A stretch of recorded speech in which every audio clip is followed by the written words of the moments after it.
অনুরাগের ছোঁয়া ধারাবাহিকের নতুন পর্বে দেখা যায় যে অর্জুনকে সাথে নিয়ে বিয়ের কার্ড হাতে সেনগুপ্ত বাড়িতে এসেছে দীপা। সূর্যের হাতে বিয়ের কার্ড দিয়ে জানিয়ে দিল আগামী পরশু ডাক্তার অর্জুন চক্রবর্তীর সাথে তার বিয়ে।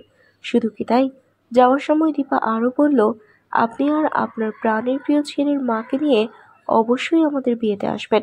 আপনারা আসলে আমি খুব খুশি হব। কথাগুলো শুনেই মাথা ঘুরছে সূর্যের। ঠিক সেই সময় মিশকা এসে বলে, তোমরা কোনো চিন্তা করো না দীপা, আমি আর সূর্য ঠিক সময় মতো পৌঁছে যাব তোমাদের বিয়ের অনুষ্ঠানে। তোমাদের বিয়ের সকল রিচুয়াল আমি আর সূর্য থাকবো। কি সূর্য, থাকবি তো তুই?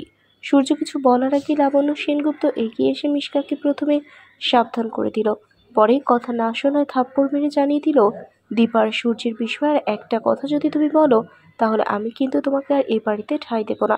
আর দীপা, তুমি এসব কি শুরু করেছো? আমার উপর সামান্য একটু ভরসা করতে পারলে না? দীপা বলে, আমি তো আপনার উপর 7 বছরেরও বেশি সময় ভরসা করেছি, কিন্তু ফলটা কি পেলাম বলতে পারবেন? বরং যার জন্য আমি আমার মেয়ের মৃত্যুর মুখে প্রহর গুনছিলাম, তাকেই আপনি আর আপনার গুণধর ছেলে বাড়িতে ঠাঁই দিয়েছেন। আমাকে ডিভোর্স পর্যন্ত দিয়েছে। আর একটা ডিভোর্সি মেয়ে কেন বিয়ে করতে পারবে না জানতে পারি? আর কোনো কথা বলতে পারে না লাবণ্য সেনগুপ্ত। তাহলে কি করবে এবার সূর্য ও লাবণ্য সেনগুপ্ত? বন্ধুরা, তোমাদের কি মনে হয়? এক্ষুনি একটি লাইক দিয়ে এবং কমেন্ট করে জানিয়ে দাও তোমাদের মতামত।